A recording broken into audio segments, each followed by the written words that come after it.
Thank you, Secretary Ben Jokno, all the members of the Cabinet of the Philippines, Mr. John Tuttle, the Vice Chairman of the New York Stock Exchange, and for those kind words from Mr. Sabin Aboitis, the convener of the Private Sector Advisory Council. Uh, we have also with us the Speaker of the House, House Speaker Ferdinand Martin Romualdez, and our ambassador to the United States, Ambassador Jose Manuel Romualdez. Also with us is our permanent ambassador to the UN, Ambassador Antonio Lagdameo Sr. And I would be remiss if I did not, of course, include in my greetings the First Lady, Lisa Araneta Marcos. Distinguished guests here today, ladies and gentlemen, good afternoon. On behalf of the Philippine delegation, I wish to express our gratitude to the New York Stock Exchange for inviting us here today. I consider it an engagement of invaluable opportunity to share with you how we are further opening up our economy to accelerate our recovery. Bouncing back from the pandemic, the Philippine economy has seen robust growth since last year and has returned to its path toward upper middle income country status, achievable, we believe, within the next few years. Against this backdrop, we have increased the scope for mutually beneficial investments that would mean more jobs and a better quality of life for Filipinos. For investors, doing business in the Philippines is an opportunity to reap the benefits of a vibrant economy. We are proud to share that we recently enacted policies to further liberalize our economy and welcome more foreign investment to our shores. First, we passed legislation to lower corporate income tax rates and rationalize fiscal incentives. Second, we reduced the minimum paid-up capital requirements for foreign retailers and foreign startups, bringing in advanced new technology. And third, we now allow full foreign ownership of companies providing public services such as telecommunications, shipping, air carriers, railways, subways, airports, and toll roads. The United States and the Philippines have strong and enduring ties in trade and commerce, among many other areas of cooperation. The US is our third largest trading partner and second major source of foreign direct investment applications in 2021. To international investors, the Philippines offers high-quality labor, a large consumer market, and a wide range of fiscal and non-fiscal incentives. At the same time, we remain committed to maintaining sound macroeconomic fundamentals, providing a clear development roadmap. Let me expound a little bit on these important points. First, sound macroeconomic fundamentals. Our gross domestic product is projected to grow by 6.5% to 7.5% this year, by 6.5% to 8% from 2023 to 2028. The employment situation has improved following the temporary disruption caused by the pandemic. The unemployment spike of 17.6% in April 2020 fell drastically to 5.2% in July this year, the lowest record for all July rounds of our labor force survey since 2005. Manufacturing activity has accelerated, staying above the growth threshold of 50 for the past 7 consecutive months and settling at 51.2 last August. Trade is back to double-digit growth, with demand for trade partners boosting our exports, and with domestically situated firms importing more inputs in anticipation of rising demand. At the same time, with our commitment to fiscal discipline, the country's debt-to-GDP ratio has improved to 62.1% as of end June this year from 63.5% in the previous year. At the height of the COVID-19 crisis, the government implemented massive stimulus programs to readily support the most vulnerable sectors. Although our borrowings increased substantially during the pandemic, we continue to reduce the cost of our public debt through judicious debt management. Now that the economy is reverting to normalcy, the government is likewise heading back to the path of fiscal consolidation. We will reduce the government debt to GDP ratio to below 60% by 2025 and further down to 51.2% by the end of my term in 2028. Our economy's resilience to crises is recognized internationally.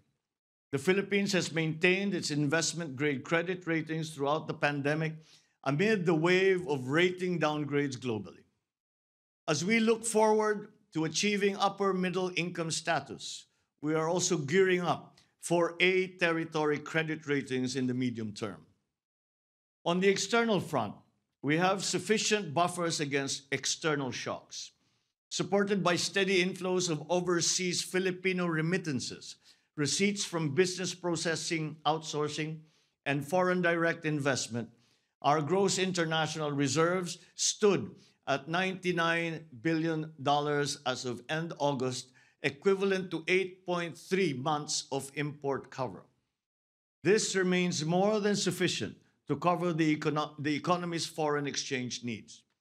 Moving on to my second point, our economic development roadmap. In the near term, our top priorities are protecting the purchasing power of families by managing inflation, reducing the scarring effects of the pandemic, and ensuring sound macroeconomic fundamentals. Thus, we are implementing policies that enhance food security, transport, reduce energy costs and logistical costs, strengthen social protection, and enhance the quality of education and skills training of our workers. As we pursue our short-term agenda, we build the foundations for a stronger, more inclusive future. Our medium-term agenda includes reducing the poverty rate to single digits by 2028 and undergoing an industrial transformation through which science, technology, and innovation and sustainability will drive our industries.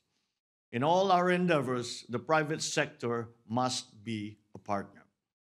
We seek partnerships in many areas of our development agenda. In public infrastructure, such as mass transit systems, airports, toll roads, in public services, in digitalization initiatives, in the energy development agenda, in efforts to modernize agriculture, and in programs aimed at strengthening our industries, to just name a few. For American businesses, we offer investment opportunities in areas such as information technology and business process management, or IT BPM, medical products and devices, electric vehicles and batteries, agribusiness and telecommunications infrastructure and services. Despite external headwinds, the Philippines' economy's resilience, reinforced by sound policies and decisive leadership, makes us confident about our future. Over the past few decades, as the Philippines transformed into one of the most promising emerging markets, the United States has been among our steady partners. For that, we are truly grateful. At the same time, American companies doing business in the Philippines have benefited significantly from our economic successes. I wish to emphasize that the Philippines is keen to continue nurturing the ties that help produce mutual benefits for both our economies, our organizations, and our peoples. Let us achieve many more milestones together. Thank you very much for this opportunity, and good afternoon to you all. Well, thank you very much, Mr. President, for your remarks and obvious support of investment in the Philippines. In your speech, you discussed the fact that the Philippines is now allowing full foreign direct ownership in companies providing public infrastructure. How important is foreign direct investment into achieving those economic plans of yours, Mr. President? Well, it is It should be on. certainly as we attempt to transform the economy, and I use the word transform uh, because it is my belief that the way to bring our economies back to the activity, the level of activity that we enjoyed before the pandemic, we have to understand that the global economy has changed. And we have to position ourselves, certainly, to be able to, to take advantage of those changes, to have a head start in the new economy that we are still, as of now, starting to form globally. And a large part of that will be foreign investment in the Philippines. And when I speak of foreign investment, I speak especially of capital intensive investment. Because although we have our GDP, if we look at our GDP figures, a great deal of the contribution to GDP has been in our service sector. And therefore, we think that it is manufacturing, the area of manufacturing where we can still do a better job. And this is one way, the foreign direct investment, capital intensive investment is also something that we are going to actually to need for us to be able to achieve the targets that we have set for our economy, have set for our country. And it is going to be key as we are trying to uh, define or determine the mix between loans and capital intensive investment.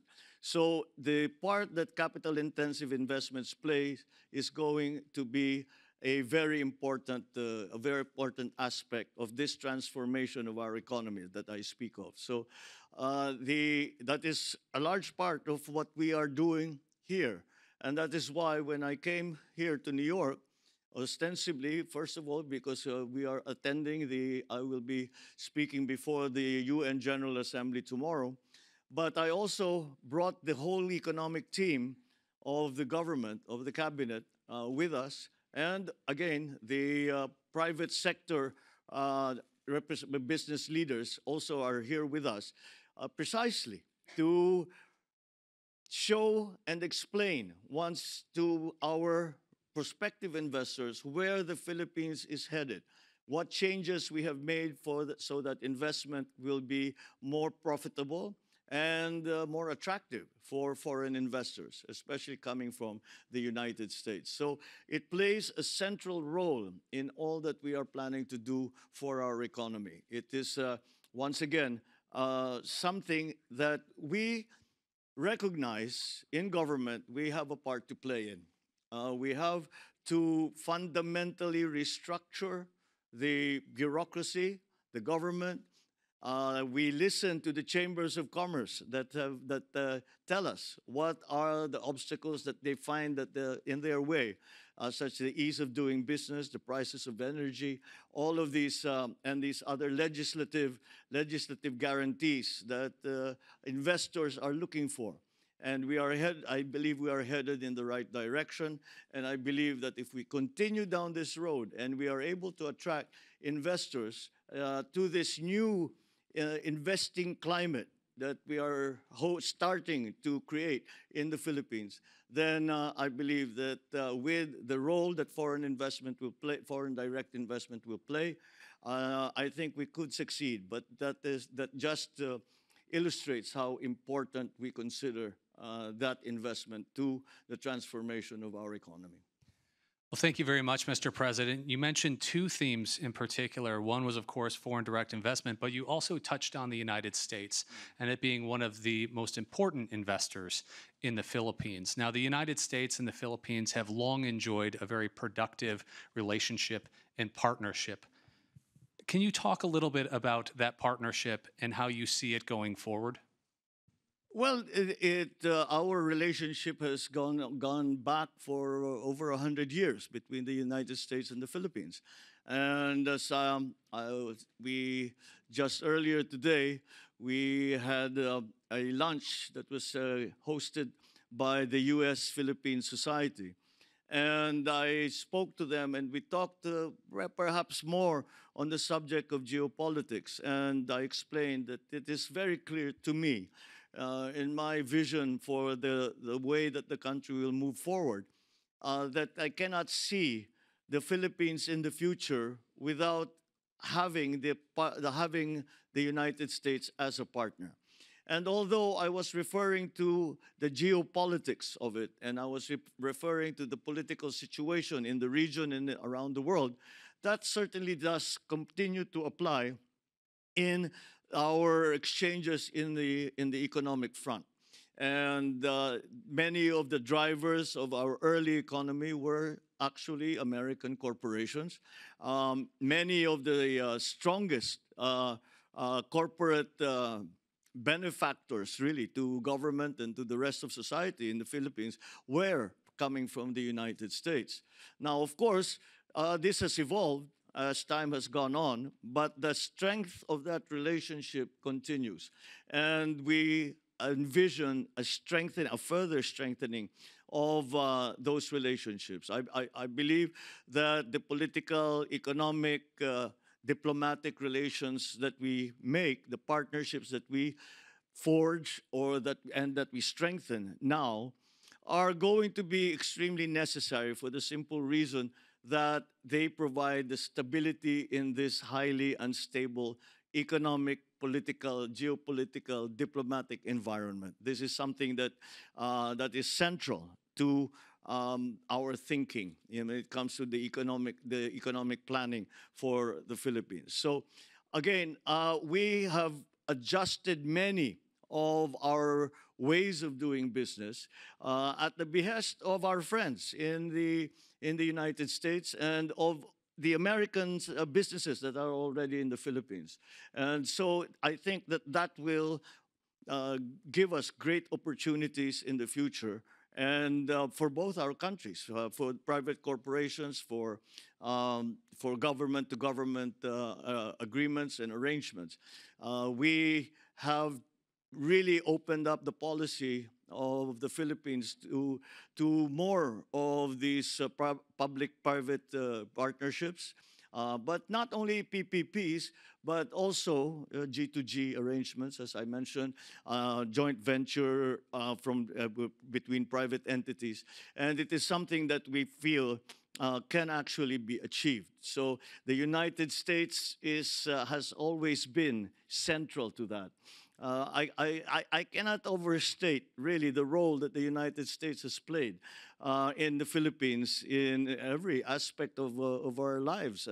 And so this is just a continuing evolution and I believe strengthening of that relationship between the United States and the Philippines. And we are driven together in many ways by forces that exist now in the world, and that I think is something that that we certainly in the Philippines, and I think not in the United States either, that we are resistant to.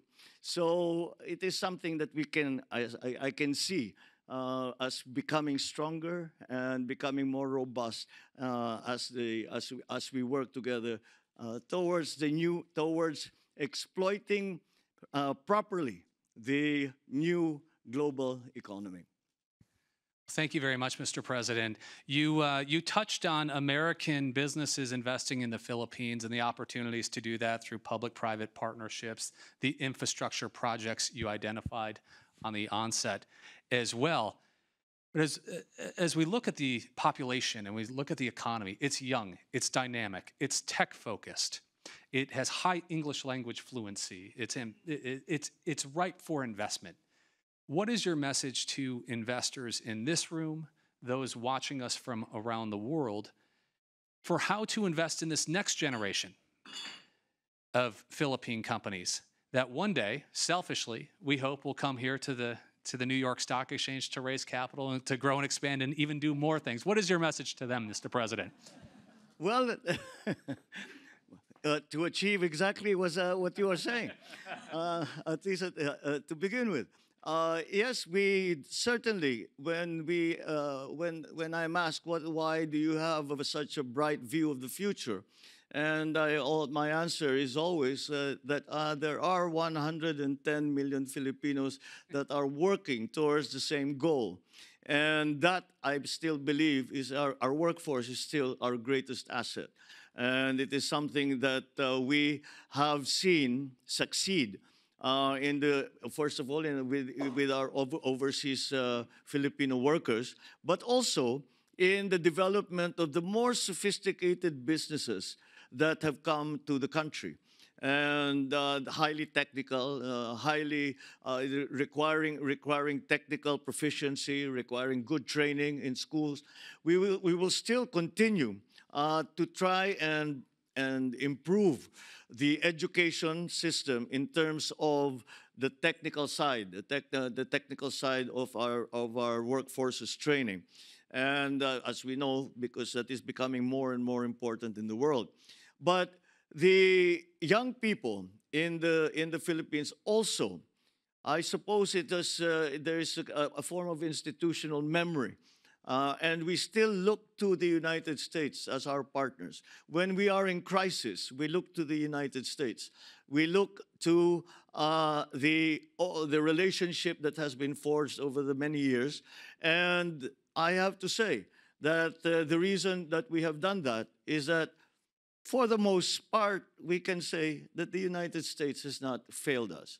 That sentiment remains in our young men and women. That sentiment remains and will, I think, be further fostered if we are able to show some successes, at least immediately. We show some immediate successes in this partnership.